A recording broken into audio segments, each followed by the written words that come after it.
Hello, bibliophiles and bibliotechs, in case any libraries are somehow watching YouTube. Anyway, Sir Chonk here with a video of my top 50 novels of all time. But I'm a cheater, so it's my top 51 novels so this will not of all include time. plays and poems and... Yes, so this is pretty specific to novels. I did include a couple novellas, but yeah, no plays are in here, no graphic novels, no poetry collection, no short story collections, no epic poems. So things I really like, you know, like Hamlet, the Iliad, those kinds of things. Not on the list. There's only novels and a couple Are you doing a separate list of novellas. those? I might do a separate list of those. Can you hear the random chirper in the background? I don't know if they can hear me. Just randomly muttering stuff. Anyway, so we got 51 books. Again, I cheated, so instead of 50, it's 51. So I don't want to spend a ton of time talking about them because this video is going to be long as it is. Also, of the 51, I'm missing like 15 or so. So occasionally there might be a magical image that appears. But anyway, here at number 51, Lord of the Flies. Interesting here, there's no Lord in this book, or there are some flies. You probably know a lot about this book already, pretty much in a classic. Some bunch of school kids, guys, all get stuck on an island and they gradually go completely insane. The theme of this book is one of the most, I want to say, smash you in the face obvious themes. Like, they just go back to the theme over and over again, like society is collapsing, rules fail, and then Roger stabs people. Anyway, really fun book. It's short, it's great. I'm a big fan. Lord of the Flies. I hate that book. Coleridge Girl hates that book, but don't forget, she's very dumb. No, but I also love talking about that book. Like, I like class discussions. She I likes like talking content. about she also likes talking. No, I just like the content of the book. I don't like reading it. Okay, well, that's great. So speaking of books, because, you know, we're speaking about books. Number 50, we have The Amazing Adventures of Kavalier and Clay. I used to have a really beautiful copy of this, and I lost it. So Coleridge Girl was thoughtful enough to get me a replacement, but this one's kind of crusty. Makes me a little sad. But anyway, this is a pretty cool tale. Two main characters, Kavalier and Clay, hanging out sort of in New York, having some adventures. Some of them are more normal adventures, navigating the business world, the personal world, and some of them are much more exotic adventures, becoming an escape artist, trying to avoid being murdered by a golem. You know how it is, typical New York City kind of stuff. Pulitzer Prize winning, really well written story. It's dense, it takes a while to get through this, but it's really good. In particular, the character of Kavalier is awesome. All right, here's the book you probably never heard of in all of your life. Harry Potter and the Half-Blood Prince. You're probably like, Harry Potter? That's a made-up name. That's your worst I've never Harry even... Potter book? What? That's the worst Harry Potter book for you? No, this is my second favorite. Oh, okay, you only have one other one in here? Yeah, okay. What do you mean the worst? I thought you were going to tell me that was like bottom. I'm like, that's the best one. Yeah, I think actually I put them in the wrong order. Oh, no, I got it right. Yeah, so this is coming in number 49 is, spoiler by the way, of these, I like all, well actually, Chamber of Secrets I hate, but I like all the other Harry Potter books, but only 2 of them made this list. So this is my second favorite Harry Potter. For some reason, Coleridge Girl thought that all 7 were on my list. No, definitely not. I put the series. You probably don't need me to tell you too much about Harry Potter. This is number 6? Yes. Yeah, number 6. Some cool stuff with Snape, of course, as always, and Harry getting all kinds of help from the old Half-Blood Prince. Oh, Harry, you meat bucket. Does Harry ever not get tons of help? Like, if Harry didn't have help, he'd probably be killed like the first 6 minutes of this book, of all the books. All right, anyway, speaking... that was me. Oh, that's right in my list. Speaking of killed quickly... Can't quite see it, but yeah, we got Clash of Kings, which is the second part of the Song of Ice and Fire, also very famous. I'm probably not tell you too much about this one. I like this one because this is one of the more, I want to say like plotty episodes, right? There's a lot of strategy. There's a lot of wheeling and dealing. There's a lot of deception. I mean, there's a lot in all of them, but I think there's more in this one quite a bit. Then, of course, you have the Battle of all the Kings and stuff. So, yeah, really good. Unfortunately, we're only going to ever get to see the first 5 of these books, but that's all right, because they're pretty good. So, yeah, how many more of these, if any, will be on the list? Ooh, stay tuned and find out. Or do something more valuable with your time. It's entirely up to you. Okay, let's see. Oh, I skipped a couple books. So hold on, let me pause so I can magically insert the images. Next up is the book Aliens by Alan Dean Foster, and I'm sure you probably are familiar with the Aliens film franchise. Well, this is a novelization of the best movie in that franchise, Aliens, also arguably the best sci-fi action movie of all time. And the novelization is great. So not only does our boy Foster do a good job of bringing the movie onto the printed page effectively, but he adds some stuff and some depth that really makes it cool. So he does a whole section on LV-247, I think that's the number, of the planet, like before the movie starts. So they kind of very, very briefly reference this in the movie, but they don't go into any detail, like Hadley's Hope, like the village, the city or whatever that's out there. And they give you some cool backstory and like all the crap that went down. They add a few other scenes, like a few of the side characters, like Wiesbowski is like a non-factor in the movie, and he's fairly significant in like part of the book. Anyway, it's an awesome. So if you really like the movie Aliens, you're like, I wish there was more. Read this book. It's super good. All right. So the next book on my list is Midnight by the unfortunately named Dean Koontz. I don't know if that's his real name, but if it is, he should have changed it. And if it's not, and he changed it to Koontz, I don't know what's up with that dude. But anyway, Midnight's easily my favorite Dean Koontz book. It's very cool. There's like some bad guy who's like doing some science experiments, of course, to become like, he's not trying to be superhuman. I forget what he's trying to do. It starts off noble, and he ends up, of course, turning into this evil, unstoppable monster dude. And a bunch of regular old folks gotta get together and stop him. It's not exactly a unique idea, but really well executed and a ton of fun. I just really like the sort of like simple, cool horror vibe, people against the mega evil dude kind of thing going on in this book. It's well done. Good job, Koontz. In case you're ever curious about the location of ferns, in particular red ones, and maybe even the way that they merge from birth to babiness to adulthood, well, all that will be answered in the nature documentary Where the Red Fern Grows, entirely about growing Nope, this is evidently the wrong book. Now this one is basically about the saddest book that there ever was. This like kid gets like these 2 puppies and they become like the bestest of friends, and I don't even want to talk about it anymore. All right, this book's great. It's sad. It's maybe the saddest book ever. Freaking ferns. All right, chugging ahead, I believe this is number 44. We got another classic, Brave New World by Aldous Huxley. Yeah, I like these kind of dystopian tales, although I did get kind of sick of them when like every YA book in the world was dystopian for a while back then. But this very clever, he predicts essentially everything that's going to happen to us. Nuclear war, class issues. I don't know. It's a great book. It has a very miserable ending, but it's also like, I don't know. It's hard to explain why I like this book because it's kind of miserable, but it's still very enjoyable. Again, a classic. If you like dystopian novels and you haven't read this, you should definitely read it. Okay. More classics. Sorry, I'm an English teacher. Jane Eyre. Here's a book that I feel like, in my experience, most people don't want to read. But then when they start reading it, they're like, whoa, wait a minute. This book's really good. Someone should have said this book was good. People have been saying it for centuries.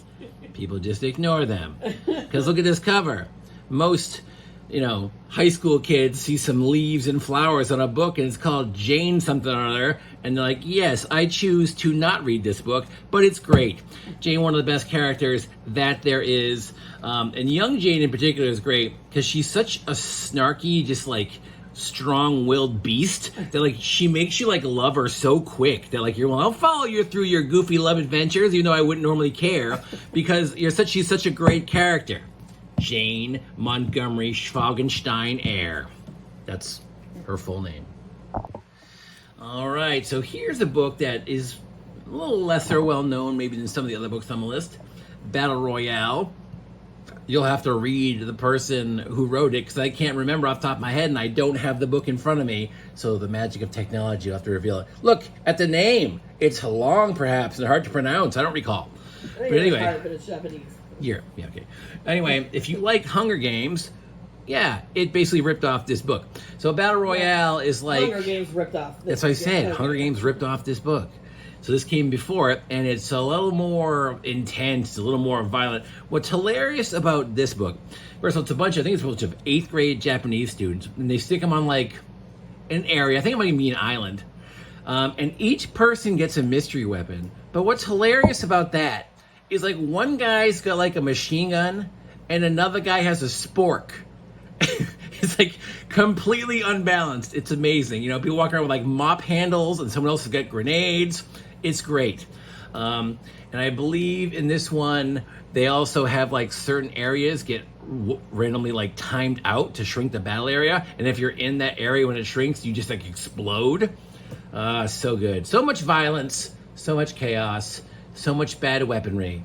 But yeah, this is like awesome Hunger Games. Less of the political stuff, less of the, like, I guess, you can say less character building. There's a lot more characters, certainly minimal relationship stuff. I'm just here for the battle, and it brings the battle in a royale fashion.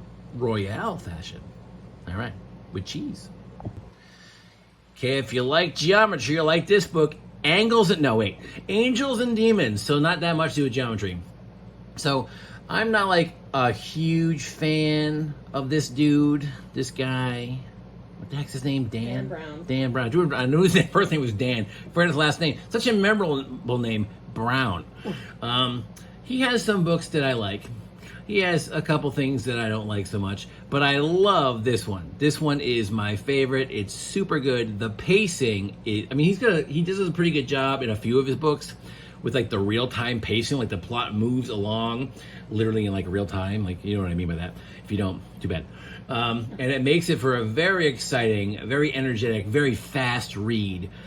This is also an awesome movie, which is surprising because Ron Howard directed it, but somehow managed to still be a very good movie. The book is great. I don't remember if there's too much break off between the movie. I know the ending is definitely different. Pretty dramatically different. Yeah, the ending changes a lot, but I think a lot of the main first 2/3 I think is fairly similar. But definitely the sort of, I want to say, the climactic confrontation between like the antagonist and Bobby L is a lot different in the book. But I like still, how the books just add a lot more with like how he deduces things. Where like the movies do a decent job, but like the books do a really good job of like showing you how he gets like the idea from like the clue to the conclusion, which you just can't get in a movie. Yeah, they're not going to show him like reading books. Right. The one thing that irks me a little bit about Langdon is like no matter what happens, he's like, ha ha ha, you're wrong. Here's why. You can be like, oh, I was going to turn left. It's like left. Little do you realize, it's never been called left. It was originally called Winglefoot because of the Winglefoshian, like, you know, Aztecs. And you're like, what the hell are you talking about? I'm going left. Frickin' Langdon. All right. Here's a cool book here. This is number 40 on the list. This is The Woman in Black by Susan Hill. You might recognize the name of this from either the movie that came out a few years ago with Daniel Radcliffe, or from the play, which is massively famous. I believe I'm not sure, but I believe it's one of the longest running plays in London. It's not the longest because that's the Mousetrap. I said one of the. What, do you believe this correction here? Correcting a non-needed correction. But anyway, I saw this play, and the play is freaking awesome. And the book is also freaking awesome. If you like a creepy mood where things are just quiet and dark, and you don't know what's gonna happen, oogity boogity boogity, this one is the book. Just a super creepy. It's not like horror. It's not like, oh my god, the terror. Gothic horror, isn't It's it? just, it might be considered gothic horror. I'm saying, but you don't have like a horror vibe. It's just like a very unsettling, on the edge of your eyeballs kind of feel. The whole book, it's really, really enjoyable. Very well written. Excellent. Good time. Read the book. See the play. I don't know about the movie. Maybe that's good. No, the movie was terrible. Okay, I heard the movie's terrible. All right, so now we're going to move But on I've seen to... the play. I haven't read the book, but I have seen the play and seen the movie. And I will say, yeah, it just skip the movie, see the play. All right. Well, yeah, if you have access to the play, you should absolutely see it. It's incredible. And if you don't have access to the play, check out this book. It's super good. It's not even that long. Yeah, it's pretty short. It's like, I think it's less than 200 pages. Yeah, it's like 165 pages. You could read it in a chilly afternoon. All right. Boop. All right, here's the book I'm very surprised I don't own. I feel like I have owned like 20 copies of this at sometimes. But it's Paper Towns by John Green. John Green is an author who most of his stuff just doesn't work for me. I generally am not a fan of his books. Like The Fault in Our Star, which everybody really seems to like, I hated. But this one, I think, is awesome. It's not that much different from a lot of his other books. It's pretty, formulaic. He's got his friends, and they got a road trip, and there's some chaos, blah, blah, blah. But this one, I just feel like the dialogue is way more entertaining, way more funny. The story's more interesting. It's a little bit of a mystery. And it's just super, super fun. And this is a book that I often recommend to people that hate books. And the success rate on this book is like 100%. Like every single person I've given this book who has actually read it, because some just go, books, no, and like punt into the stars. Maybe that's why I don't have any copies.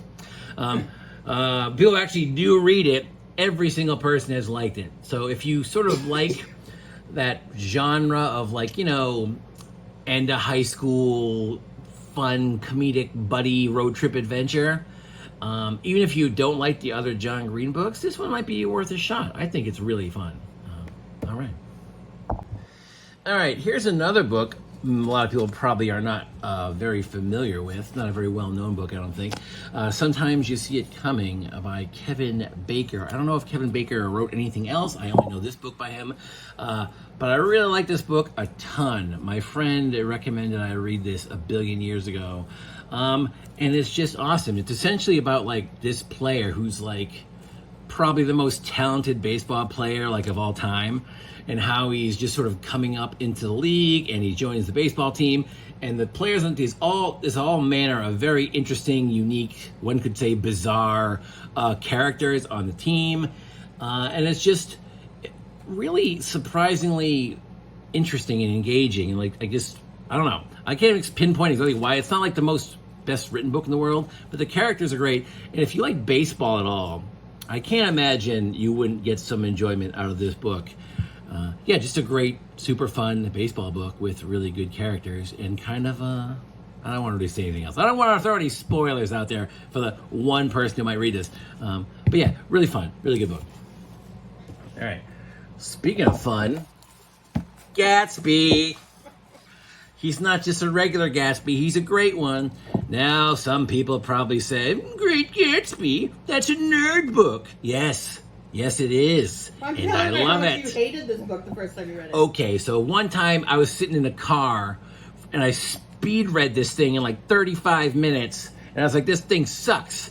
This book's awful. And then later on I went back and actually read it. I was like, I'm stupid. This book is freaking amazing. Because you have to sort of like, it's one of the best written books of all time. It's like loaded with these incredibly beautiful, intense lines. Just loaded with them.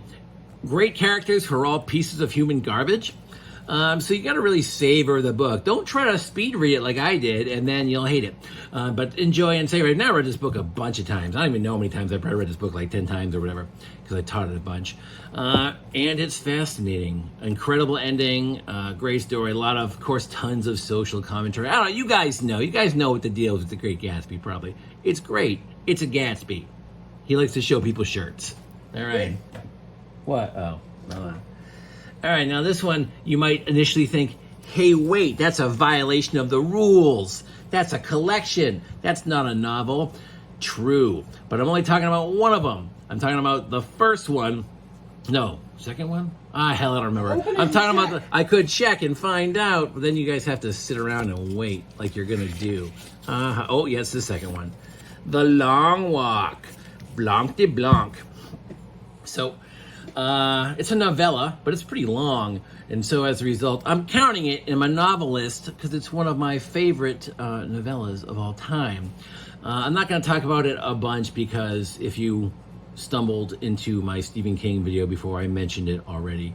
But, simple premise, a bunch of guys are walking in a competition. If you stop walking, they kill you. Last person to walk wins. As I mentioned previously, the one downside of this book is the protagonist is the narrator, so it's not much of a guess who's going to win, or at least, come to the very end there. But super great. A lot of cool characters, very intense moments. A simple story, but a great one, The Long Walk. And now we're in our first Stephen King section. I got a lot of Stephen King books on this list. I apologize. But moving forward, another thing that looks like a short story collection, which it is, but it also contains The Mist. This time also first. And also a novella, also very long. In fact, this novella is longer, I think, than Gatsby. I hate The Mist. It's close. College Girl hates The Mist because she's not a very smart person. Great story. A lot of great character dynamics. I can defend why I don't like it. Yeah. So the movie of The Mist is complete garbage, but it does have one of my favorite endings. And if you haven't seen it, I'm about to spoil it for you because it's too good not to talk about. No, it's being re-released. They'll change it. No, so they're not. They get trapped in the car for like 30 seconds, and the mist is nearby, and the dad's like, well, we're all doomed. I guess we're going to have to call it quits. And the family's like, yep. And so he murders his whole family as like a mercy killing. And like 8 seconds later, the military rolls up, like, we're here to save you. And he's like, no, poop deck, no. So hilarious. But that's the movie.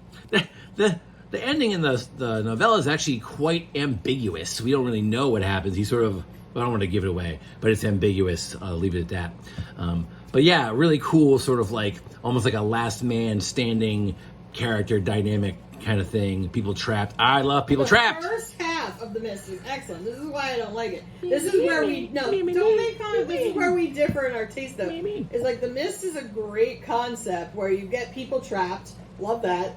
And then you get to watch them sort of deteriorate from like all the social rules and social norms. And the mold. And as they deteriorate because they're going crazy from the mist, they start like throwing aside all like decency and courtesy and they become horrible people. They probably already read Lord of the Flies before. Right, and I was like, hey, that's a good story. And then all of a sudden, like, there's like monster bats or something outside. And first, like, there's spiders. Okay, the spiders are first. Whatever these monster bats are, like, spiders. Whatever. I think there are bats at some point. It would have been just way more interesting to watch the people just completely go insane. And I'm happy to have both, and this book gives you both. All right. So let's see. I gotta pause this here. All right. So I know 3 Stephen King books in a row. Sorry. But we got It, which many people consider their favorite Stephen King book. It's, I think, the 3rd longest one he's got. Super long. It's over 1,000 pages. But again, at this point, I don't need to talk to you about this too much. Again, I talked about it in the previous video. There's a new movie. Well, not new, but fairly new movie that's really good, particularly the first part. And that is the best part of the book also, the parts where they have the younger... Minus the orgy. Losing it. That's at the end, though. Yeah, the orgy at the end is, what are you going to do? Sometimes Stephen King just goes, what if I throw some randomly inappropriate sex into this part of the book? All right. I mean, I guess you can do that if you really feel like it. But anyway, it's a great book. Again, it's got a few issues with the ending, got a few issues with the random orgy and stuff.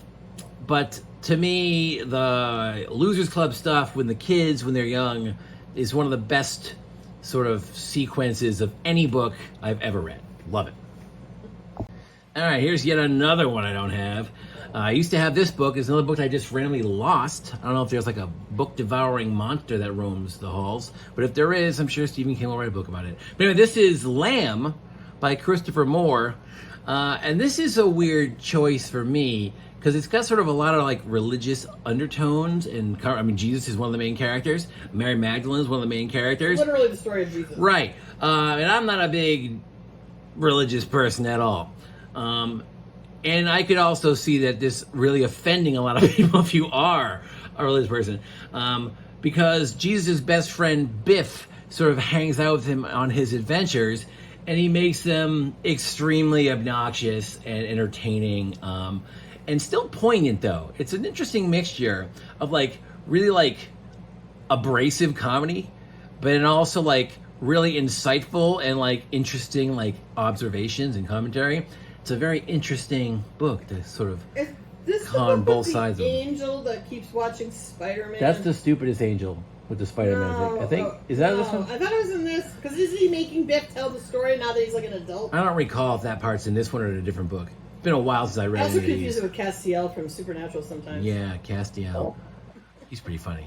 But anyway, really fun book. If you are a extremely strict Christian, you probably would get offended by this book.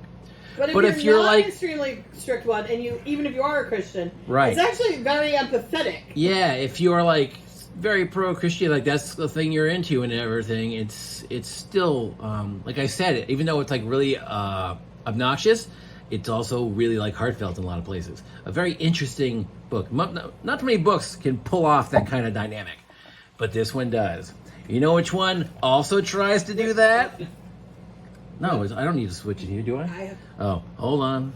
All right, anyway, here coming in at number 32 is Harold Potter and the Unfortunate Rectal Exam. No, Order of the Phoenix. It's Harry Potter and the Order of the Phoenix. Sir Chonk. Look at that book. It's a chunk-sized book. It's like about 800 is this thing run about, I feel like. Yeah, about Sir Chonk 860. likes the chunky ones. I enjoy a chunky one now and again. I don't care what my friends say. Anyway, so this is the second Harold Montgomery Potter book to appear on this list, and it's the last. This is my favorite Harry Potter book, despite it having like the saddest moment in the entire series for me. What? No. What do you think? The owl dies.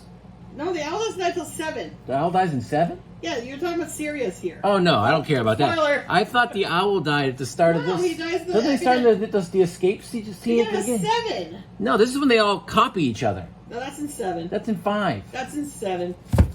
Okay, hold on. This is when he first goes. See right here. Whatever. Oh no, he Or died. no. All right, so confirmed. I was right. That didn't happen.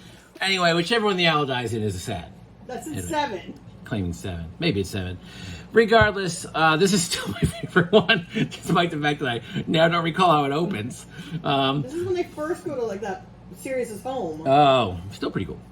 But this does also have the best ending of any of the Harry Potter books, with that epic, like, mega battle over the course, like, that whole, like, where are they, the Mystery of Magic or whatever? Yeah, pretty crazy stuff. Anyway, yeah, I really like this one a lot. There are a lot of these blend together, you know what I mean, for me. Obviously, you can tell, because I didn't remember the beginning. But I still like it. And again, the finale is awesome. And of course, spoilers. Well, you guys, everybody knows. Who doesn't know what happens in this book by then? But anyway, Harold Potter. There are people who haven't read it. You haven't read it. I have read them. Oh, right. All right, here's one I think a lot of people don't like, but it's because they're dumb. 31, The Adventures of Huckleberry Finn by a dead guy you probably heard of called Mark Twain. That guy loves marking things, particularly when they're Twain. So, not only do people not like this book, because like it's boring, it's old. It says the N-word a lot of times. Okay, well that last part is true. But the thing is, it's extremely anti-racism, and it's also funny as hell. Huck Finn is a great character. He's so darn, like, pure of heart that he thinks being anti-racist makes him a bad person because there's so many racists that live around him. It's hilarious. Jim's a great character. All kinds of just bizarre, entertaining adventures in this book. Really well written, super clever. And then the finale, Tom Sawyer shows up. And when you're wrong. When Tom Sawyer shows up, hoo boy, the excitement kicks off. He is so hilarious. Him and Huck Finn's complete nonsensical ridiculousness is amazing. Tom's also in the beginning of the book, which whole also thing makes with it the great. dolphin, it feels like it's like 80% of the book, and it's so. That's a little I've read it so many times, I feel like I'm a little bored with it now, but I think I liked it the first few times I read it. But anyway, surprisingly, I want to say this book's actually underrated by your average human, because people don't appreciate how funny this book is. It's super funny. I have declared. It's a Lord of the Flies one for me. The frog has declared. I think there's a lot of great things in that book, and I think it has a lot of great discussion. There's a lot of interesting elements, but also it's like not fun to read. Don't forget, this is Sir Chonk's list, so whatever she says doesn't matter. I asked you to come talk about it, and you don't want to. It doesn't matter. All right, so now we're going to move on to book 30. I got a lot of classics on this here. No. Frankenstein now. So here's an extremely short book that manages to pack an insane amount of information and social commentary and feminism and the dangers of science and parenthood and just, I don't know, every theme you can freaking think of just about is in this book. Put your hand away. Taking accountability for your She's trying to grab at my book here. I'm telling you to let you know that it goes on mine. I don't care. So anyway, here's another book that people think, oh, I read that, it's cool, so it sucks. No, it's awesome. The main character is Victor, is a piece of absolute trash, but that's one of the reasons that makes the book so good. Because he sort of is mean to his poor monster who's super cool. But anyway, yeah, it's just overrun with stuff to talk about in this book. I feel like I've taught this book a bunch, and you can pick, look at a lot of highlights, obviously. You can pick like any page, and you can probably talk about it for like 30 minutes. Anyway, Frankenstein. If you haven't read this, probably everybody has. If you read it and you don't like it, read it again. Read it again. Until you like it. Until you like it. Excessive reading. All right. So I know, more Stephen King. I apologize. So, this is Eyes of the Dragon. Again, I'm going to go quick here because I talked about this one before. One of only 2 fantasy stories. I read this one when I was quite young, so it's been a long time. So I don't know if I would still like this book if I read it today, but I have such fond memories of it. I'm not going to reread it. I really liked it. It's got a few Dark Tower ties in. It's got a lot of fancy elements. It's got archery. It's got stabbing stuff. It's got betrayals. Apparently it's got boobs, but I forget. Like, you think I would have remembered the boobs, because I read this in high school. I read it in like 6th grade, and I didn't finish it. Going to her, she reads everything in 6th grade. By everything being described as like boobs. She's like, when I finished reading Dostoevsky at age 7, I moved on to Stephen King, Eyes of the Dragon. No, I did. I got it in the book. Anyway, so yeah, I feel like a lot of people hate this book. Maybe I'd hate it if I read it today, but I still love it. Very fun. This is mostly a nostalgia placement on my list here. Eyes of the Dragon. All right, mushing in here at number 28. A book that you probably know. Lord of the Rings by the only RR who actually finishes his books. So anyway, again, I don't have much to say to you guys about this. It's basically, he wrote this as sort of like 6 parts and 3 books, and here is all just jammed into one. His books anyway? He left like 9 million half-finished stories. He finished the main story. He just had an absurd amount of extra notes on a billion things. Which is what George should be doing. Yeah, but he didn't finish the story. It's one thing if you finish the story, then like, and also some notes. See, this book ends with like a finale. And if you watch the 3rd movie, it ends with a finale, then like an extra hour and a half for no reason. For an extra hour and a half of finale. But anyway, this is a really great book. Some people don't appreciate the fact that there is a rather significant amount of description in these books, particularly when he starts talking about like Lothlorien and stuff. It's just like, here's 6 pages on waterfalls and grass. But the dude's really good about talking about waterfalls and grass, so I say good job. And also, we got some monsters, we got some battle, we got a lot of cool characters. Tom Bombadil's a meatball, he can go to hell. A lot of people like him though. But, and way too much lembas bread. Too much lembas bread in this book. But other than that, I really like this a lot. It's a chonker again, but you know, what do I have to say about Lord of the Rings that y'all don't know? I mean, honestly, if you like fantasy and you haven't read Lord of the Rings, go and read it, because like it's the foundation of everything. I don't even like that much fantasy. Even I know it's like the foundation of all that is fantasy. Right. So if you watch a movie that had high fantasy, or you ever played D&D in your life, anything like that, it's basically all ripped off from this dude. Yeah, well, mostly. All right, yeah, foundation of all that stuff. D&D is a fun game. I'm playing well. You didn't read this. I read the first one. Yeah, look at her talking like she knows what she's talking about. It's like an encyclopedia. You're an encyclopedia on poop. I don't like. Heyo! I don't like fantasy anyway. See what I said? I called her an encyclopedia. We call that a burn. Not a good one, but anyway, let's continue with this list. As everyone like drastically changes the video because like, what is this idiot talking about? What he's talking about is True Grit. Dang it! So this is by Charles Portis, or Chucky Ports to his friends. And again, you probably recognize this title, made from the book, but also probably from the classic movie from the 50s with John Wayne, which is a good movie for sure.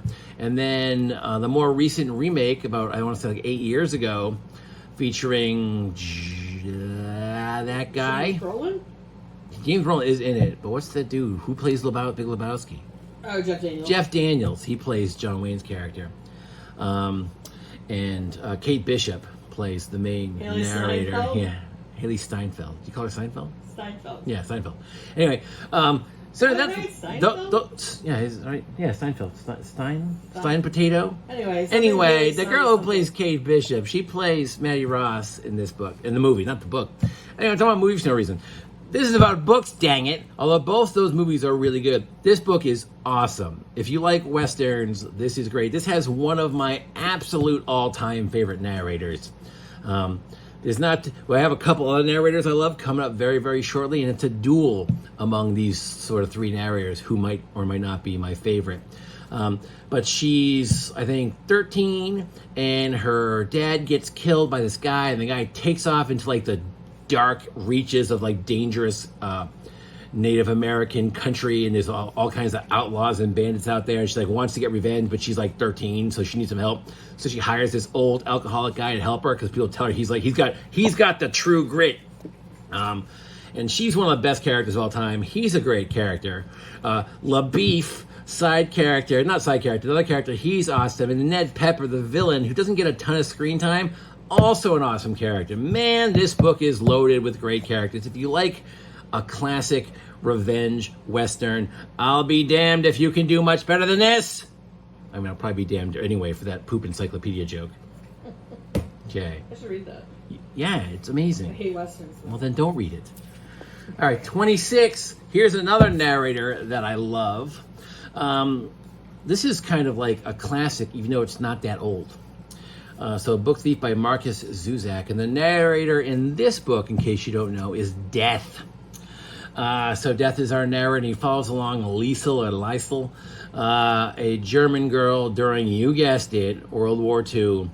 And man, this book has got so many moments where you're just like, oh, that hurt. I felt actual pain reading that part of the book. How did this book cause me physical pain? Because the characters are so great and so well developed, but also dealing with such horrible stuff. Incredible. And also it'll help teach you a bunch of German swears as an added perk.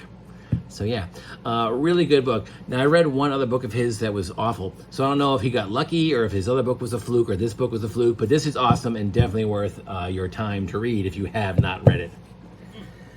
All right, so we got some more Stephen King. I apologize. I have a ton of Stephen King on my list because, you know, I read a lot of that dude and I like a lot of his stuff. Here's one. Carrie, very famous. Again, I'm going to kind of go quick on the Stephen King books. She's, I guess, bullied, and then she's like, oh, sorry, I'm a telekinetic. You're all dead now. That's the story. It's great, though. Probably one of his shorter books, and also, I would say, line to line, maybe his very best written book in terms of, like, use of language. Yeah, very concise, very sharp. And an agent and yeah. so he was putting no effort into that one. But you know a book that's not particularly concise? Our next book, Storm of Words. Oh no, Swords.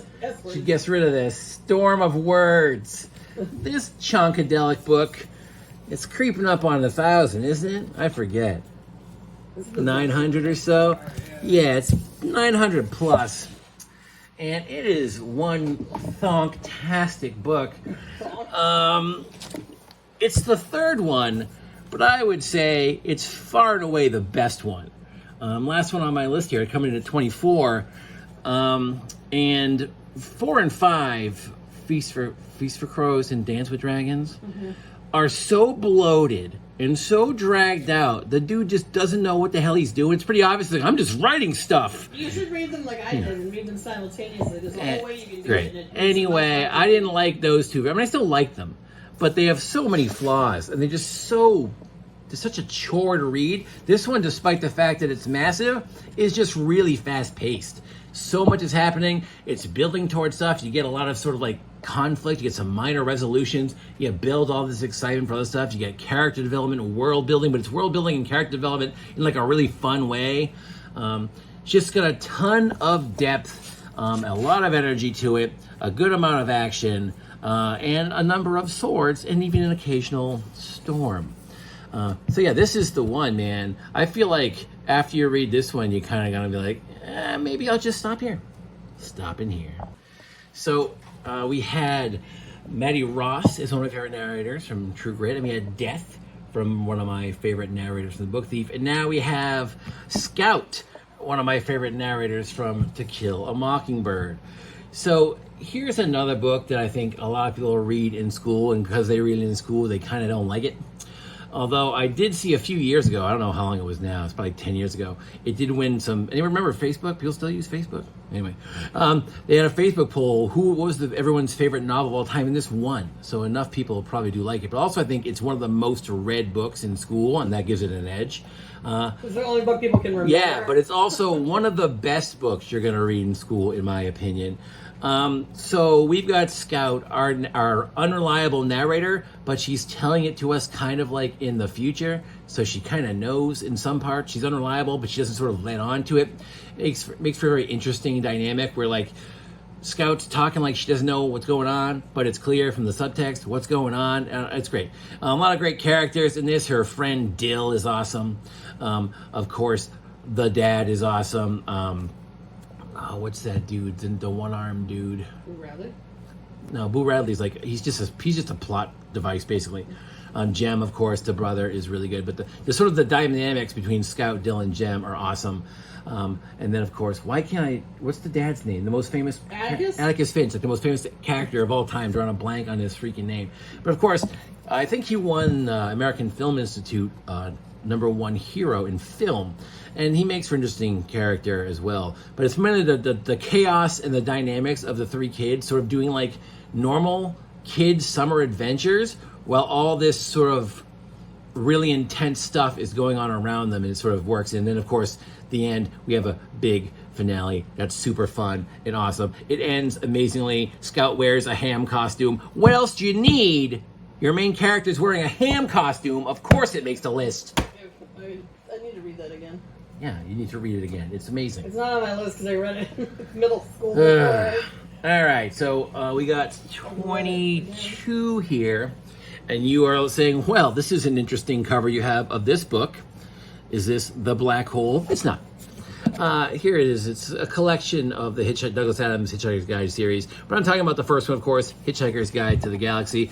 Another sort of really well-known, famous book that is very playful with the way books are delivered. I like when you're reading a book and it sort of like doesn't really care for the rules of literature and yet somehow manages to still be like cohesive and entertaining and like carry a plot and character development. Hard to pull that off. This book is weird. It's great. Everybody knows it.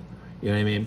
And if you want just like an extremely fun book, like it's hard to describe it any other way. Just fun and chaotic.